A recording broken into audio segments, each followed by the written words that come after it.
the war between Russia and Ukraine continuing without a clear indication of when things will stop, now back in South Africa, Cyril Ramaphosa, the current president, and the former president Jacob Zuma decided to voice their opinions on the matter by writing articles to the public. Now, the two letters are very long, which we can't go through them. It will take us a lot of time, but I did take out few parts, the important parts that speaks of the current situations between the two leaders.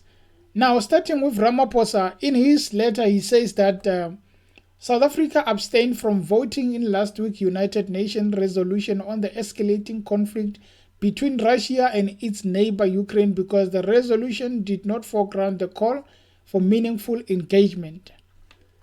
He continues by saying, even though the pace of negotiations may proceed slowly, there is progress nonetheless. Every effort of the international community should be oriented towards supporting these talks and to bring the two sides together. The UN Charter enjoins member states to settle their dispute by peaceful means in the first instance, stating explicitly that parties to any dispute should first seek a solution by negotiation, inquiry, mediation, conciliation, arbitration, and similar mechanisms. Since the outbreak of the conflict between Russia and Ukraine, South Africa's position has been to affirm this call. That's what Ramaphosa is basically focusing on, which is having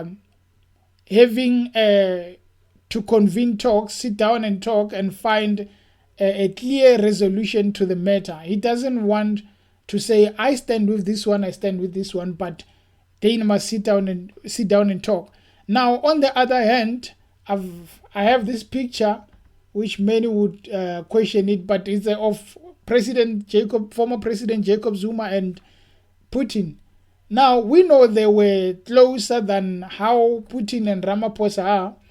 So, in his letter, Jacob Zuma says, His Excellency President Vladimir Putin has been very patient with the Western forces. He has been crystal clear about his opposition of the eastern expansion of NATO into Ukraine, among other areas, and is on record about the military threats posed to Russia by the presence of these forces if allowed to be on his doorstep.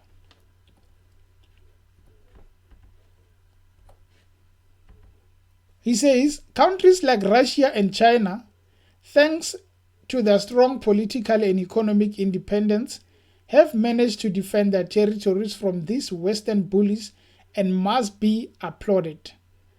The point or the way to mark is this. These Western bullies must be applauded. Obviously, he doesn't like the Western.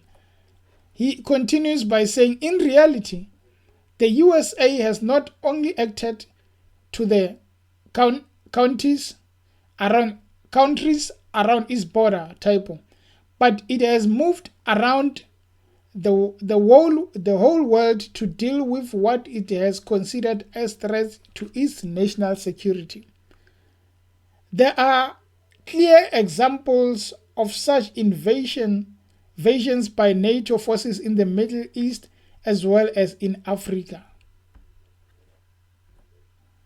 Lastly, he says, with the above in mind, it looks justifiable that Russia felt provoked. It is, however, quite fortunate that His Excellency President Vladimir Putin, unlike other small countries, has the capacity in Russia to respond to security threats in line with the prescripts that are applicable to his country. His actions, whereas justifiable, are still a far cry as compared with what other big powers have done when faced with such situation. Now, this is clear. It doesn't need any quoting. It's clear that between Ramaphosa and Zuma, one decided to make his decision known on who he supports, meaning Jacob Zuma feels that Russia, Vladimir Putin, they were provoked. So the only thing that he had to do was to protect his country. On the other hand, Ramaphosa says the only thing that we can resolve this big war with is mediation, is sitting down and talking. You want a leader that will be decisive. Remember, by not voicing any opinion, by not saying, I stand with this one and that one, Ramaphosa is likely to be in the wrong hands with Russia or with USA, because they will feel like you are not actually indicating who do you stand with. But on the other hand, Zuma says, I do not care about USA and all its allies. I care about the right thing, which according to him is that Russia protecting itself from a powerhouse like USA that likes going around destroying other countries. There can be too many debates about this, and both of them, one can say they are justified to say how they feel, and one can say, well, Zuma is out of touch with reality because he has been president. Now he's no longer president. What he's saying is actually just hot air just blowing. Because at the end of the day, if you stand with Russia and the whole world is standing against Russia, you are going to be seen as someone who support what Russia is doing. So all in all, I feel like South Africa is still far behind in terms of how the whole world is going in terms of the current affairs. I mean, Ramaphosa keeps on saying they need to sit down and talk.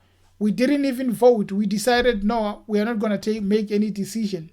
Now here we are saying that the best thing is for these countries to talk. How do they talk when Ukraine just killed one of their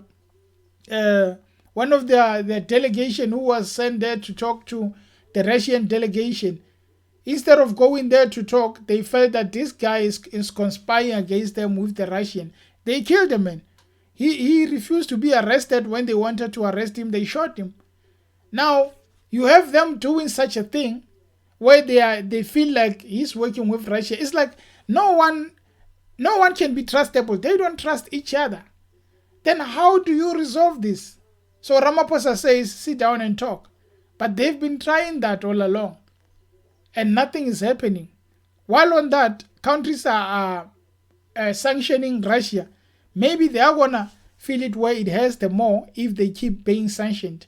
But on the other hand, Zuma says, no, nonsense. Russia must continue what they're doing until they win this war, because USA likes going around bullying people. They must leave Vladimir the same way he is. I don't know about you guys, about how you feel about the whole thing between Ramaphosa and Zuma.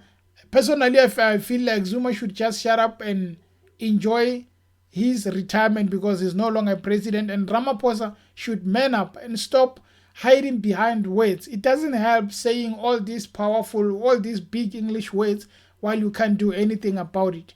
They must stand up and just make sure that they decide. Now South Africa is just hanging in the air. We don't even know where we stand in terms of this war, because he's talking about mediation as if it ever worked. Don't tell us about apartheid when we know that things have changed. This is technology era. It's no longer apartheid where we read newspapers, we just believe what we see.